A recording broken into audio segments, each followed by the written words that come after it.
future. P6 and P7.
Wish things had gone differently and ordinary for us.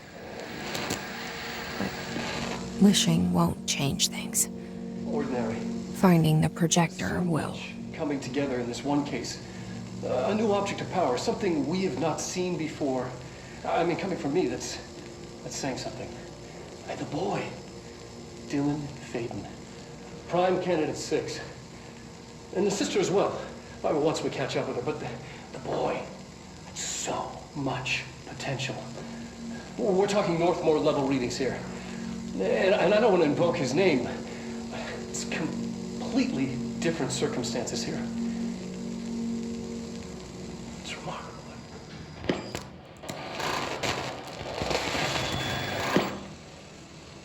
There was an incident. Yes.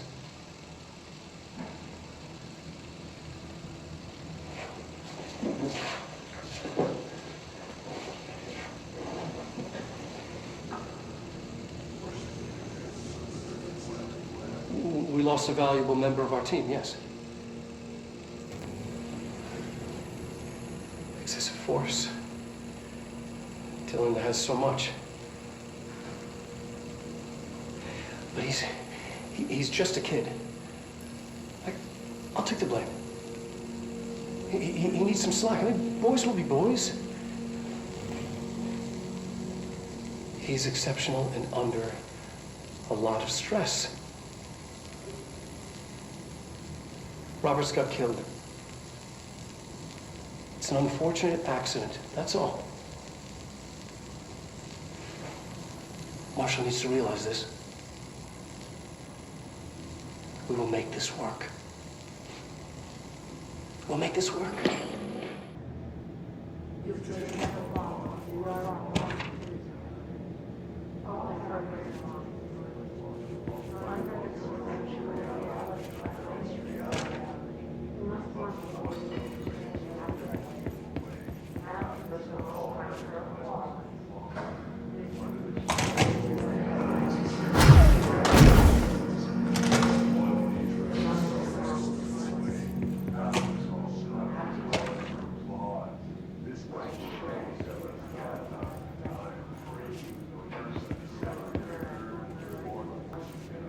Stepping to the FBC, there's lots to do, there's lots to read, but don't dash and don't scream much. Let's join the Thresher Kids. Let's join the Thresher Kids.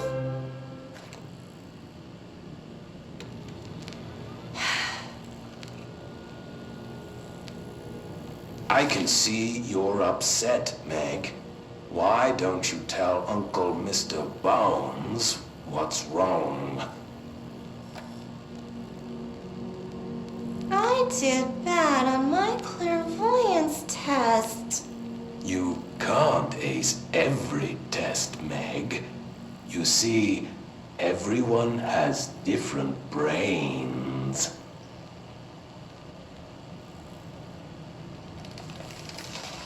Some brains can talk to each other. We call this ESP.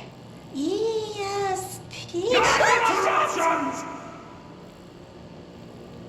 Some brains can lift objects like a baseball.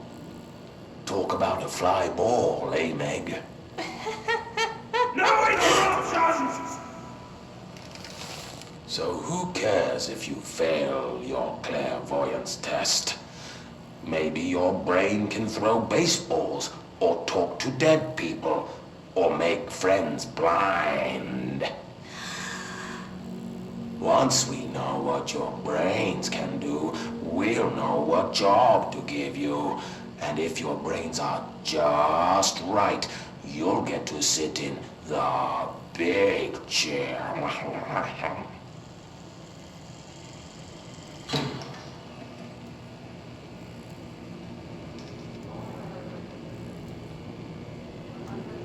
What if I don't want the big chair? What if I don't want the big chair? Everyone wants the big chair, Meg! That's why we're all here.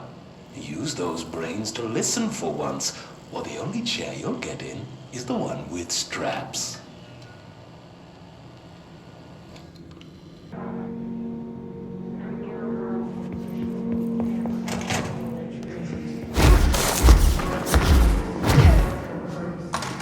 Is this what Dylan wanted me to see? It doesn't matter. We need to find that projector.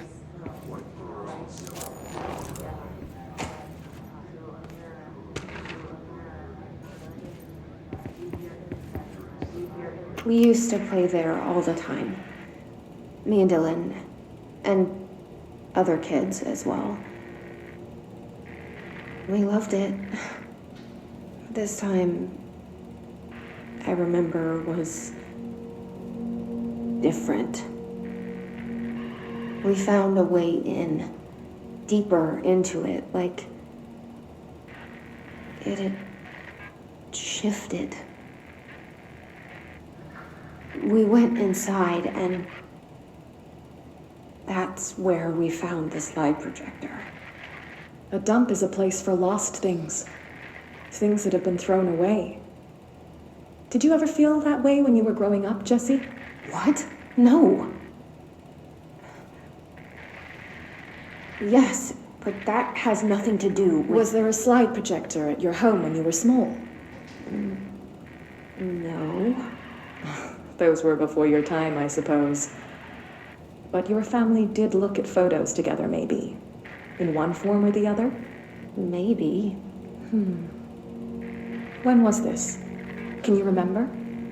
At parties? Barbecues? How did it make you feel? Did your parents ever show pictures that embarrassed you? Was alcohol ever involved at these parties? Did your parents drink? Did that make you uncomfortable? No. That's just stupid. Come on. That has nothing to do with this. Nothing. The slide projector. Let me ask you this. As a child, did you ever fantasize about worlds inside pictures? Inside a painting?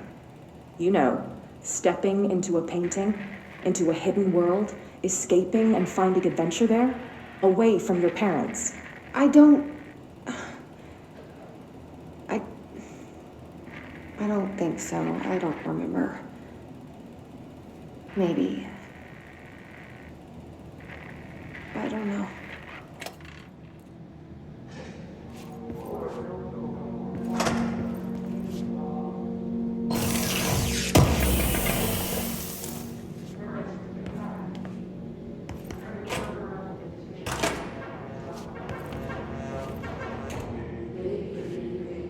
studied what happened in Ordinary here.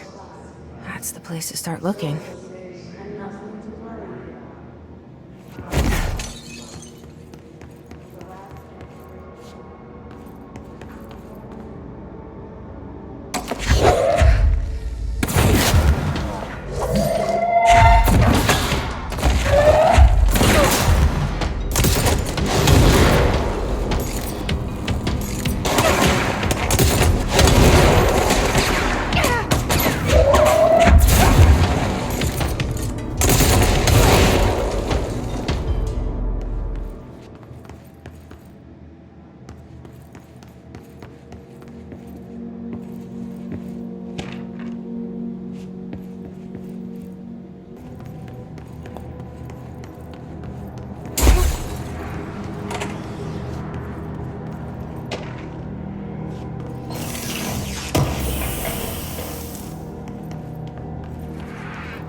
Dylan and I were both prime candidates.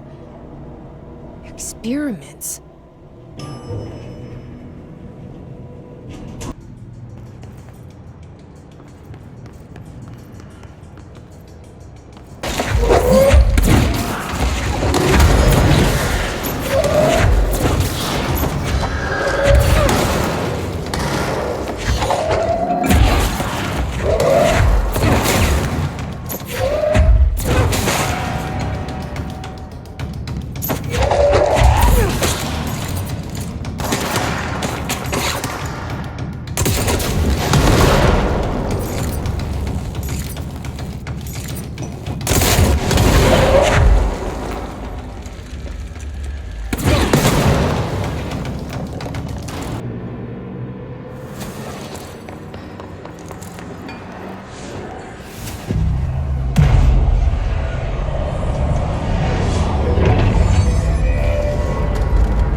We're going back home.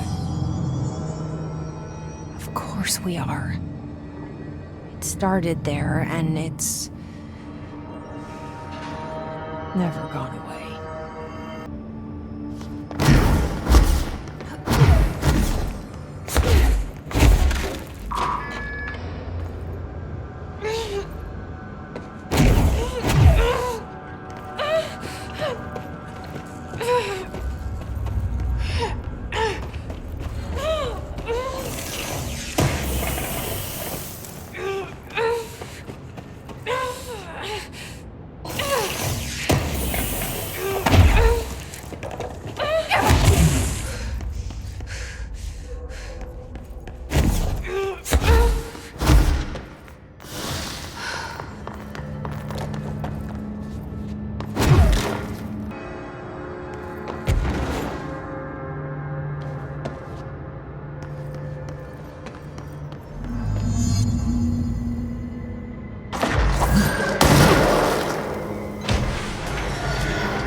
Gotta be a way to rotate the sticks.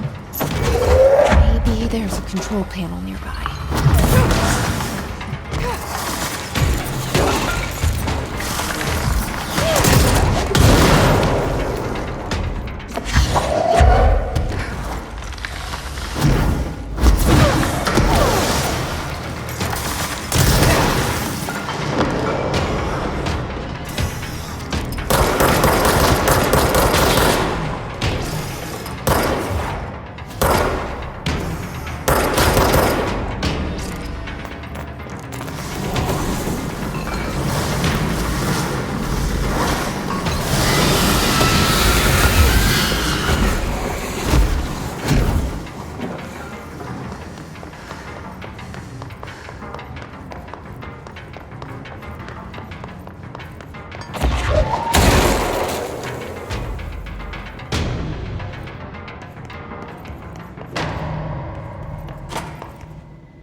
There's gotta be a way to rotate these tracks.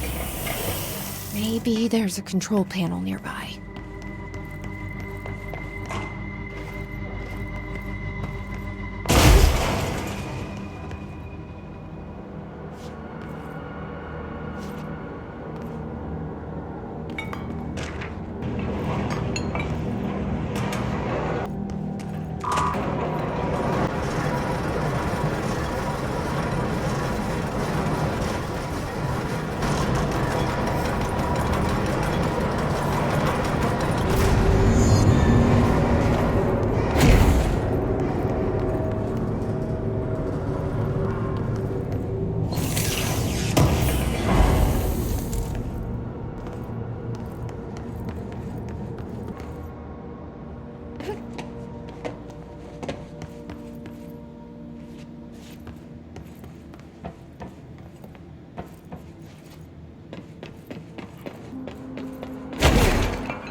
You're listening to America Overnight, celebrating 29 years shining a light in the shadows.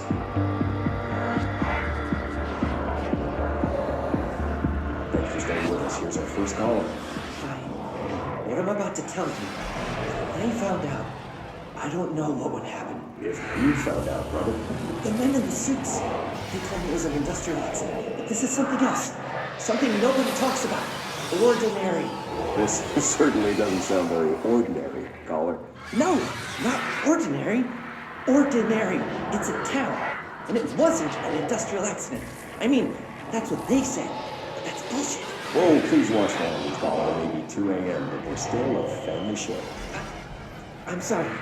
It's just, my brother was there. They said the town was destroyed. It wasn't. I went there. The people are gone, but the town's there. It's still there. So the population of an entire town disappears, yet the town remains. Tell me, was the phrase, "there is no salvation," written anywhere? I'm not sure. The same thing happened in Brazil in 23, a village called Fort Verde. More than 600 people just up and left. The government said they were fleeing guerrilla forces, but we know the truth. A mass abduction, as predicted by my regular guest, Dr. Quincy Reagan. Abduction? You mean aliens? That's bullshit! I know they're lying! Now I warned you about the language, caller. I'm afraid we're gonna have to cut you off.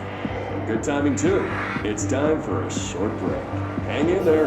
America Overnight will be right back.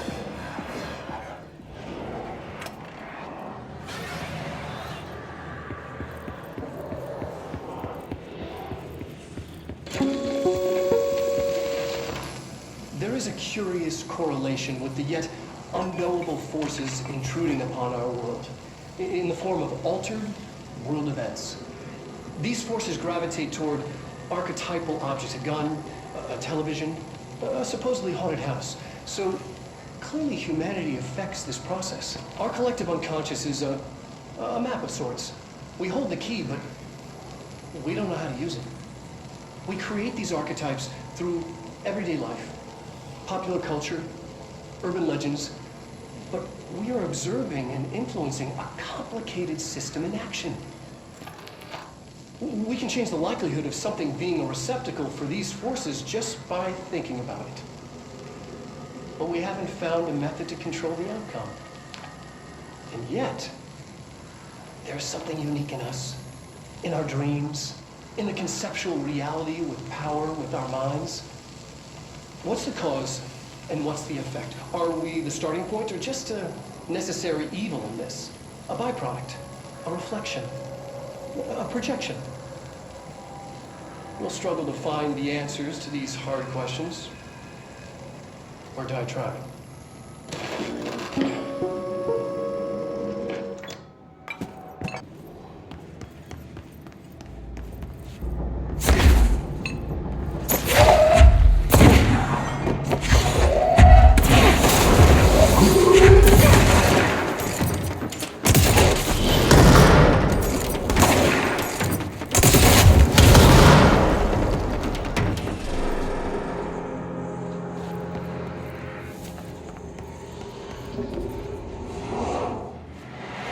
Annual evaluation of Dylan Faden, formerly P6, performed by Dr. Carla Vaughn. The questions asked here correspond to the 5th iteration of the Gunner's psychological assessment. Are you ready, Dylan? Let's begin then. In a single word, describe the world around you. Where's Casper? Dr. Darling is out of the building today. He's never out. He didn't want to come, did he? He never visits, not since Roberts.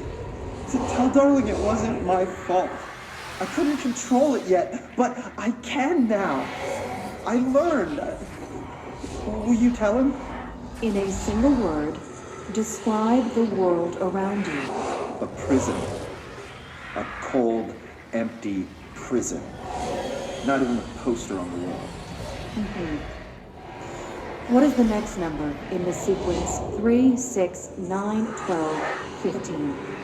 18. What day is it today? How the hell would I know? It's not like you give me a calendar. You find a rabbit in the woods. It is breathing, but not moving. You cannot see any blood.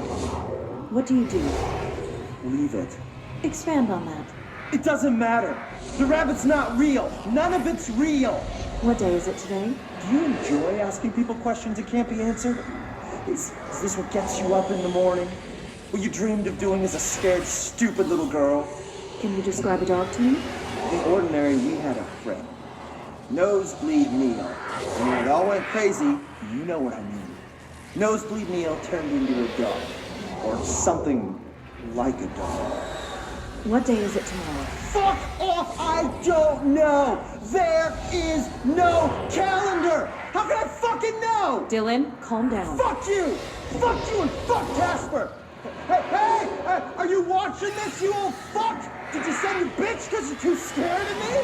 Where is Casper? Security, get a team in here. I need...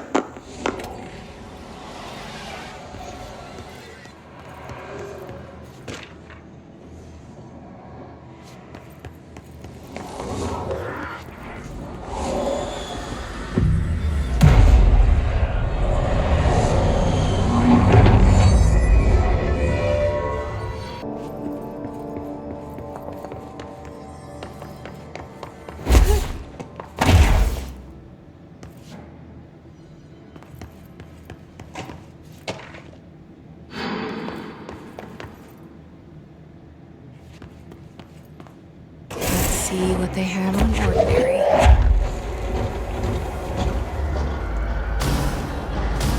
It's all here. Our home, our school, the woods, the dump.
Recreate that too? Is that where they keep it?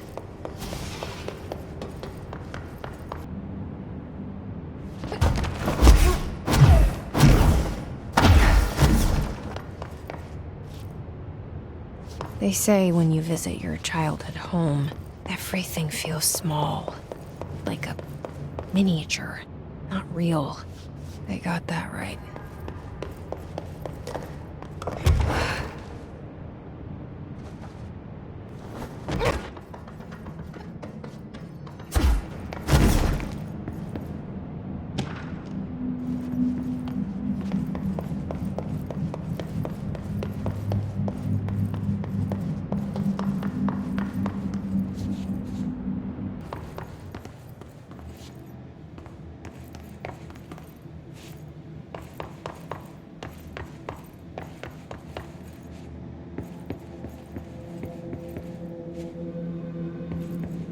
You mentioned a poem last time we talked. By Thomas Zane? Yes. Beyond the shadow you settle for, there's a miracle illuminated. I looked the poem up. Only I couldn't find any poet by that name. I did find a European filmmaker who moved here in the 60s, named Thomas Zane. What? I don't... No matter. It suits you very well, the poem. How you see things. Maybe you wrote it yourself? I didn't. No matter. You've said a few times that you feel like there's a piece of you missing. Can we talk about that? Okay. Yeah, it's this... I feel an emptiness, a yearning for something that I think I lost. It's natural for you to feel that way. Your brother and your parents are dead. No! No. Dylan's not dead. And that's not even it. You're referring to the imaginary friend from your childhood? Polaris. She's come back. After a long time, she's calling me. In a dream I saw, she showed me things. Jesse. It felt more real than anything. As real as what happened in Ordinary. The industrial accident in your hometown? That you believe Polaris caused? No, it wasn't an accident. There was no industrial accident, and Polaris didn't cause it. She saved me and Dylan.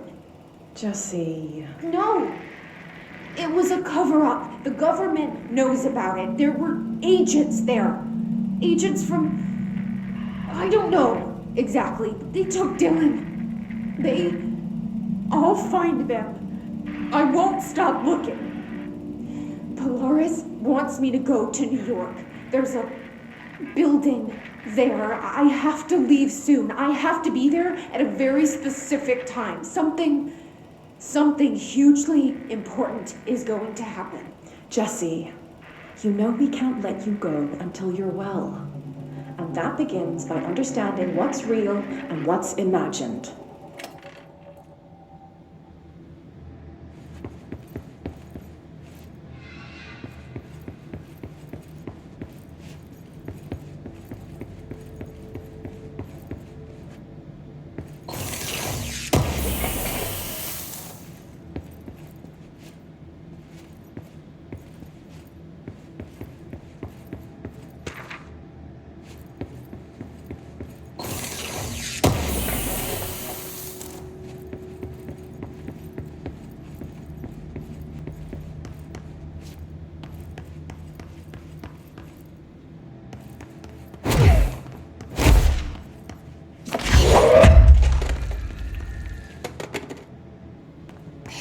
Moved the whole landfill here in the middle of New York, and nobody saw a thing. Pretty unbelievable.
We should check that lab.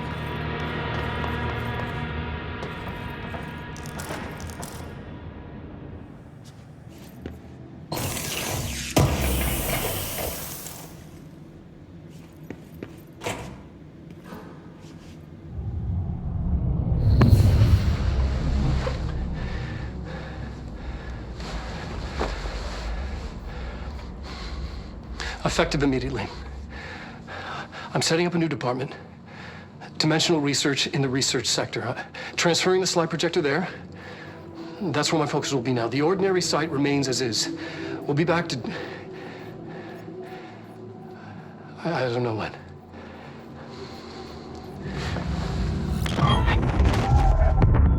Darling took the projector to the research sector.